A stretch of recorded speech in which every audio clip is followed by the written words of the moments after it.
नमस्कार मैत्रिणींनो, स्वागत आहे तुमचं आपल्या नवीन व्हिडिओमध्ये. आणि खूप दिवसानंतर मी तसे व्हिडिओ आता बनवायला परत चालू करणार आहे, पण कशाचा वेळ नाही मिळत मला, त्याच्यामुळे मी बनवत पण नाही व्हिडिओ. आणि असंच काम सारखं बॅक टू बॅक काही ना काही काम चालू असतं, त्याच्यासाठी नाही बनवत आहे.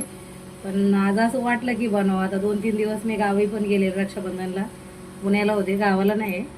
तिकडनं आली, थोडेसे तिकडं बनवलं, काढलेत व्हिडिओ, बघते आता ते पण मी अपलोड करते. नंतर एडिट करायचे ते मला अजून केले नाही, फक्त व्हिडिओ काढून आणलेत आहे. आणि इथे आपलं असंच आज आठवलं म्हणून गावचं असंच पारंपरिक पदार्थ, शेंगुळे म्हणून कुळदाच्या पिठाची, कोण कोण कुळीत बोलतं, कोण कोण हुलगे बनवतात, ते हुलगे बोलतात ते. तर मला आता तशी आईन ते करतात तशी तरी येत नाही, पण मी माझ्या पद्धतीने मी बनवते. तर मी दाखवते तुम्हाला. हुलग्याचं पीठ होतं माझ्याकडे, हुलग्याचं दळलेलं पीठ, नुसते हुलग्याचं असतं ते, त्याच्यात दुसरं काही नसतं, मिक्स वगैरे केलेलं नसतं ते. तर हे असं इथं गोळा मळून घेतलेला आहे. याच्यातले मी 1-2 बनवले ते पण दाखवते तुम्हाला, कारण हे बनवायच्या आधीच मला नंतर लक्षात आलं.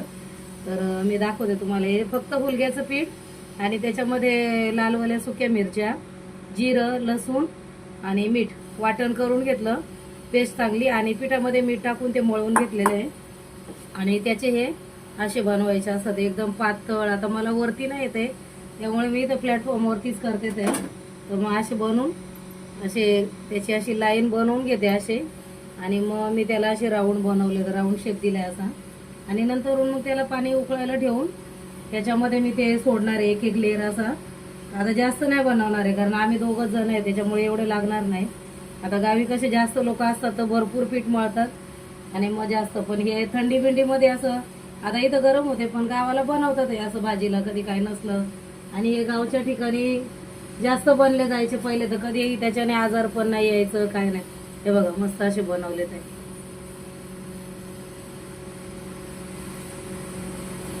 मस्त असे बनवून घेतले ते. अजून एक बनवणार आहे.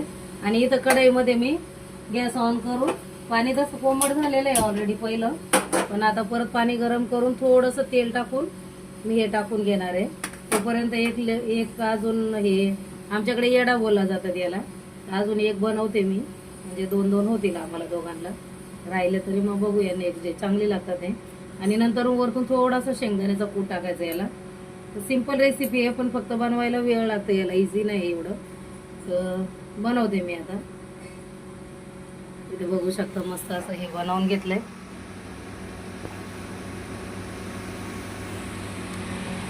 आता इथे हे ठेवलेलं आहे हे, आणि इथं पाणी गरम करायला ठेवलेलं आहे कढईमध्ये. हे आता पाणी गरम झालं ना, तर त्याच्यामध्ये हे असे लेअर सोडायचे, एकावर एक नाही सोडायचे, असे साईडला हे करायचं. गावी पातेल्यात करतात ते, मी आता कढईतच केले, थोडंसं बनवायचंय म्हणून साठी. हे असे एकावर एक सोडायचे. मग याला उकळ आली की गॅस लो करून मंद आचेवरती हे शिजवून द्यायचं. याला जास्त वेळ लागतो शिजायला, अर्धा तास तरी लागेल याला. मग अर्धा तास याला चांगली उकळ, बारीक गॅसवरती उकळ काढली तर झाकण ठेवून शिजून द्यायचं, उतू नाही जाऊन द्यायचंय. तर मग अशा प्रकारे मी आता बनवून घेते. आणि नंतर मग वरतून दाण्याचा कूट करू शकता, या पेस्ट पण करू शकता शेंगदाण्याची, भाजून टाकायचे मस्त छान. मग बनतात ते असे मस्त लांब बनवून घेऊन, मग मी त्याला असे राऊंड हे केलेले आहे. आणि मस्त जितके पातळ करता येईल तितके चांगले तुम्हाला, मग शिजायला पण बरे, कारण जाड केलं तर पोटात दुखण्याची शक्यता असते. आणि कच्चे नाही ठेवायचे. आम्ही लहानपणी हे पदार्थ भरपूर खाल्लेले आहेत. आता घरी कसे शेतामध्ये आईकडे हुलगे मटकी असायची, त्याच्यामुळे येत ह्या गोष्टी खाल्ल्याने पहिलं कसं आजार पण नव्हतं येत. आम्हाला आठवते की आमचे आजोबा होते त्या टायमाला, त्या पिठाचं ते लोक माडगं बोलतात आमच्याकडे. ताप वगैरे जरी आला तर हे बनवून जरी पिले ना तरी पण ताप जायचा त्या लोकांचा. असं म्हणजे आहेत काही जुन्या आठवणी माझ्याबरोबर. मी आजी बाबा सोबत राहिली आहे, तर थोड्या गोष्टी मला आठवतात, ते माहिती पण आहे, तर मी शेअर करत राहील तुमच्या बरोबर जेवढं मला माहिती आहे तेवढं तरी. चला तर मग मी हे बनवून घेते, नंतर पुढील व्हिडिओमध्ये बघूया. ते बघू शकता हा दुसरा पण बनवून मी तिथे 3 टाकले, आणि आणि छान उकळी आली. हे बघा, याला उकळी आल्याच्या नंतरूनच हे असं दुसरं टाकायचं, म्हणजे हे चिकटणार नाही एकमेकाला. आणि गॅस लो करून झाकण ठेवून देणार आहे, उतू नाही येईल त्याची काळजी घ्यायची. आणि नंतरून मग परत थोडासा शेंगदाण्याचं कूट मी एंडिंगला टाकणार आहे, म्हणजे समजा की अर्धसं शिजत आलं की मग त्याच्यावरती मी टाकून देणार आहे शेंगदाण्याचं कूट. इथे बघू शकता मैत्रिणींनो, ही अशी झालेली आहे बघा. शिजल्यावरती या अशा होतात आहे. आणि मस्त मी दाण्याचं कूट पण टाकलेलं आहे, त्याच्यावरती तेल टाकलेलं आहे. या असा रस्सा पातळ, तुम्ही किती तुमची माणसं कशी आहे त्याच्यावरती तुम्ही क्वांटिटी याची ठेवू शकता. पण असंच बरोबर आहे, एवढं पातळ ठेवायचं. आणि मस्त इथे भाकरी पण करून घेतल्या ते मी, ज्वारीच्या भाकरी आहे हे बघा, ज्वारी आणि तांदूळ मिक्स 2 भाकरी पण केल्यात आहे. मस्त भाकरी बनवून घेतल्या. आणि ह्याच्याबरोबर शक्यतो बाजरीची किंवा ज्वारीचीच भाकर चांगली लागते. छान आहे बघा अशी मस्त. आणि पूर्वी हे पदार्थ खूप खाल्ले जायचे, त्याच्यामुळं लोकांना कसे आजार पण येत नव्हते. आता माझ्या गावचे जे लोक पण माझे व्हिडिओ बघतात आहे त्यांना आता आमच्याकडचा पदार्थ आहे त्यामुळं माहिती आहे. नवीन दुसरं कोणी बघत असेल तर नक्की त्यांनी ट्राय करून बघा. आणि इझी आहे एकदम, एवढं काही हे नाही. तुम्ही ताटावरती पण असं त्याला हाताने वळवून वळवून करू शकता. असं तुम्ही असं काही एवढं अवघड नाही करायचं बोललं तर. पण छान आहे, याच्याने कसं कधी कधी छान वाटतं. सूपसारखं पण आहे थोडंसं, हे प्यायला पण मस्त लागतं. असं सूपसारखं आहे. थोडीशी वरतून तुम्ही कोथिंबीर पण टाकू शकता. तर अशी आजची शेंगोळ्यांची रेसिपी आहे.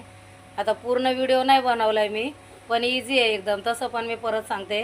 हुलग्याचं पीठ घ्यायचं, 1 मिनिट. साधी सिंपल आहे एकदम मस्त. हुलग्याचं पीठ घ्यायचं, मीठ, मिरची, लसूण आणि जिरं, सुक्या लाल मिरच्या. आता तुम्ही किती लोक आहेत त्यानुसार तुम्ही पीठ घेऊ शकता. तेवढं पीठ मळायचं मस्त. आणि पीठ असं थोडं घट्टसर मळायचं. हाताला तेल लावून तुम्ही प्लॅटफॉर्मवरती करा, या तर मग पोळपट, या तर मग ताटपलटी टाकून त्याच्यावरती पण असं बारीक अशी त्याची शेवसारखं लांब करायचं आणि मग गोल हे करायचं. आता पूर्वी आई वगैरे कशी गुडघ्यावरती, ते गावाला कसं बोलतात थाळी असते, पितळी आमच्या इकडे बोलतात, ते ताटली वगैरे, ते पलटी टाकून गुडघ्यावरती पण करायचे. म्हणजे असं गुडघ्यावरती हे करून हाताने 2 हाताने असे, तर मग तसे पण बनवायचे. तर तसंच नाही जमत आहे शक्यतो कोणाला, मला पण आता नाही येते करता. तर मी प्लॅटफॉर्मवरतीच अशी लांब त्याची रशीसारखं केलं आणि मग त्याला राऊंड शेप दिला, ह्याच्यामध्ये टाकलं. तुकडे पण झाले तरी चालतं. ते आता पोटात जायचं बोललं तर काय तुकडे पण करून खाणार आहे. आणि मग मस्त चांगलं हुलग्याच्या पिठात मीठ, मिरची, लसूण, जिरं सगळं चांगलं वाटून घ्यायचं. बारीक पीठ मळायचं घट्टसर, तसं बनवायचं. आणि गरम पाणी ठेवून त्याच्यामध्ये एकावर एक लेअर, एक उकळी आल्यानंतर दुसरा लेअर टाकायचा. मग त्याच्यावरती परत उकळी आल्यानंतर तिसरा लेअर टाकायचा. तुम्ही किती बनवणार आहे त्याच्यावरती आहे. तेल टाकायचं 1-2 पळी मस्त. आणि छान असं स्लोवरती झाकण ठेवून उकळी येऊन द्यायची, त्याला उतू जाऊन नाही द्यायचं. आणि मग वरतून शेंगदाण्याचं थोडंसं कूट टाकायचं. सिंपल आहे एकदम. तर अशी आहे शेंगोळ्यांची रेसिपी. आणि मस्त भाकरी बरोबर सुरवून खाऊ शकता तुम्ही हा रस्सा. छान लागतो अगदी. नक्की ट्राय करून बघा. आणि ट्राय केल्यानंतर कमेंट सेक्शनमध्ये मला कळवा कशी झाली होती कशी नाही. गावचे असतील त्यांचं तर मला माहितीच आहे, ते लोक आमच्याकडे बनलाच जातो हा पदार्थ जास्त करून. आणि गावी गेले की आम्हाला आठवण होतेच आहे या गोष्टीची. मग आम्ही बनवून आईकडून वगैरे बनवून खातोच आहे. मग तुम्ही पण नक्की ट्राय करा. आता मुंबईसारख्या ठिकाणी हे सगळं बनत नाही आहे, पण बनवा आता, चालते. तर मग असा आहे आजचा व्हिडिओ. बघत राहा, नक्की टाकत जाईल. मला जसा वेळ मिळेल तसे मी व्हिडिओ टाकत जाईल. नक्की व्हिडिओ बघत जा. आवडले असतील तर व्हिडिओला लाईक करत जा, कमेंट करत जा. आणि व्हिडिओ जास्तीत जास्त शेअर करा. आणि माझ्या चॅनलवरती नवीन असेल तर माझ्या चॅनलला सबस्क्राईब करा. चला तर मग भेटू पुढील व्हिडिओमध्ये. बाय, धन्यवाद.